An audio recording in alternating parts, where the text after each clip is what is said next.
안녕하세요, 오라인입니다. 오늘은 우리가 전업이든 부업이든 노트북 한 대만 있으면 할 수 있는 비즈니스에 대해서 하나 소개해 보도록 하겠습니다. 이 비즈니스를 통해 우리가 이제 추가 수익을 얻을 수 있으며, 이 비즈니스 이름은 해외 구매 대행입니다. 오늘은 이 해외 구매 대행에 관해서 아주 쉽게 간단하게 제가 설명해 보도록 하겠습니다. 화면을 보시면 첫 번째, 시작 전 준비사항에 대해서 조금 설명해 드리도록 하겠습니다. 시작 전 준비사항으로는 사업자 등록증이 먼저 있습니다. 저번 영상을 통해 사업자 등록증 발급받는 법 설명해 드렸고요. 두 번째로 통신판매업 신고증을 발급받아야 됩니다. 해외 구매대행은 온라인 사업으로 통신판매업으로 포함되며, 이에 통신판매업 신고증을 반드시 발급받아야 합니다. 세 번째로는 허가증이 있습니다. 저희가 화장품, 식품, 건강기능식품을 판매하기 위해서는 허가증을 받아야 되는데요, 이거 같은 경우를 판매하실 경우 이 세 가지 종류의 허가증을 따로 발급받으셔야 합니다. 마지막으로는 오픈마켓 입점입니다. 오픈마켓이 무엇일까요? 예를 들어 스마트 스토어, 쿠팡, ESM이라고 하죠. 지마켓 옥션입니다. 11번가, 인터파크, 롯데온, 티몬 등 이렇게 있는 마켓들을 오픈마켓이라고 하며, 우리가 해외 구매 대행을 시작하기 전에 이 오픈마켓을 입점해야 합니다. 이렇게 시작 전 준비사항으로는 사업자 등록증, 통신판매업 신고증, 그리고 허가증, 오픈마켓 입점, 이렇게 4종류가 있습니다. 이거 관련해서는 제가 추후에 전자책을 통해서 어떻게 발급받는지 아주 쉽게 정리해서 공유해 드릴 수 있도록 하겠습니다.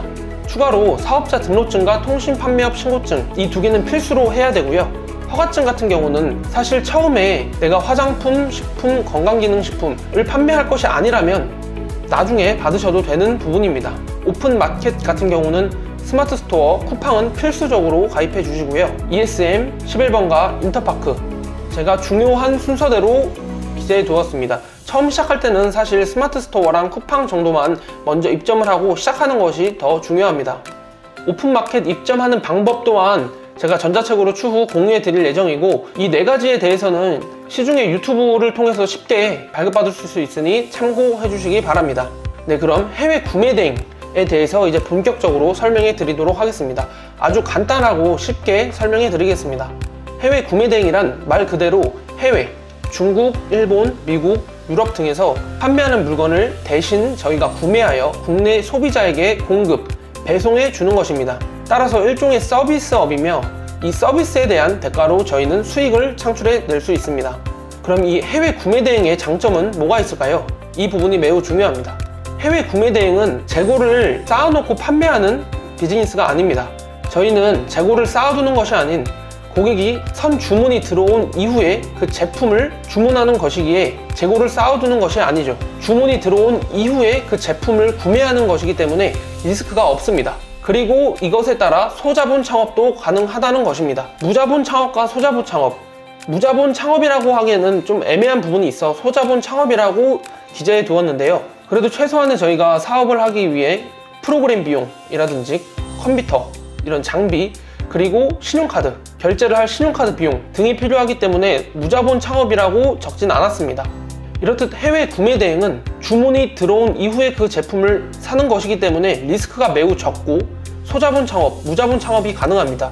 이래서 저희가 온라인 사업으로 처음 시작하기에는 아주 적합한 사업이라고 생각됩니다. 그럼 해외 구매 대행의 단점에 대해서 한번 알아보도록 하겠습니다. 말 그대로 재고가 없다라는 것이 단점이 될 수도 있습니다. 재고가 없다라는 것은 이 제품은 저희의 제품이 아닙니다. 저희는 해외 판매자의 제품을 구매 대행해 주는 것이지 이 제품이 저희 제품이 아닙니다. 따라서 저희는 남의 제품을 판매하는 것이고, 이에 따라 불완전한 비즈니스라고 할 수 있습니다. 예를 들어 지식재산권에 자유로울 수 없고 남의 제품을 팔기 때문에 저희가 하는 것을 또 다른 사람도 할 수 있다는 점, 이 점이 단점으로 생각됩니다. 네, 이렇게 해외 구매 대행의 개념, 그리고 장점, 단점에 대해서 설명해 보았습니다. 이번에는 해외 구매 대행의 전 과정, 프로세스에 대해서 설명해 보도록 하겠습니다. 처음이기 때문에 아주 간단하게 핵심 부분만 설명해 드리겠습니다. 첫 번째, 국내 오픈마켓에 판매할 해외 상품을 찾는 것입니다. 저희가 국내 스마트 스토어, 쿠팡 등에 어떤 상품을 팔 것인지 해외 사이트에서 찾는 것이고요. 이것을 또 다른 말로 소싱이라고 부릅니다. 중국 같은 경우는 타오바오, 1688 같은 사이트가 있으며, 일본 같은 경우에는 아마존 재팬, 라쿠텐, 야후 재팬 등의 사이트가 있습니다. 미국 같은 경우는 아마존, 이베이, 월마트 같은 사이트가 있습니다.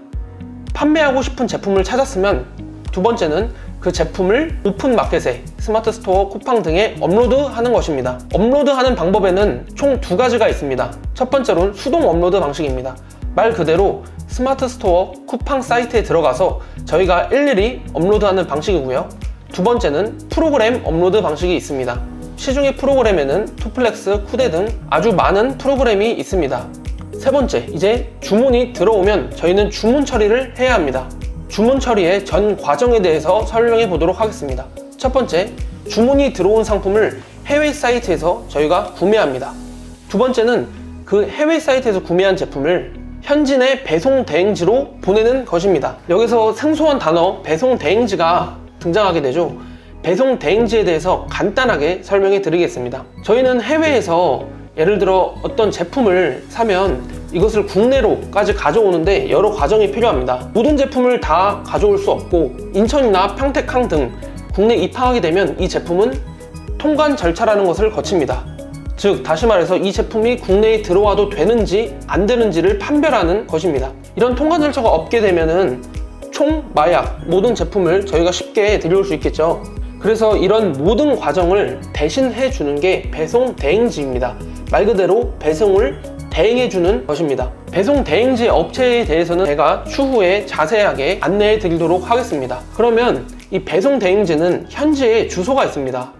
예를 들어 중국이면 중국 지역에 주소가 있을 거고 일본이면 일본 지역에 주소가 있을 겁니다. 그러면 우리는 이 제품을 우리의 계약 업체인 배송대행지 주소로 보내게 됩니다. 배송대행지에 보내게 되면 그 제품은 배송대행지에 도착을 할 것이고 배송대행지에서 검수해 줍니다. 검수를 통해서 우리 제품이 정상적으로 잘 도착을 했는지 문제없이 도착을 했는지 확인 후 배송 비용만 결제를 하게 되면 이제 추후에 있을 나머지 모든 과정을 다 배송대행지에서 진행해 주게 됩니다. 뒤에 무슨 과정이 있을까요? 첫 번째, 이 제품이 국내로 들어오기 위해서는 현지에서 수출을 해야 됩니다. 그러면은 수입할 때도 여러 가지 절차가 있듯이 현지에서 수출할 때도 여러 가지 절차가 필요합니다.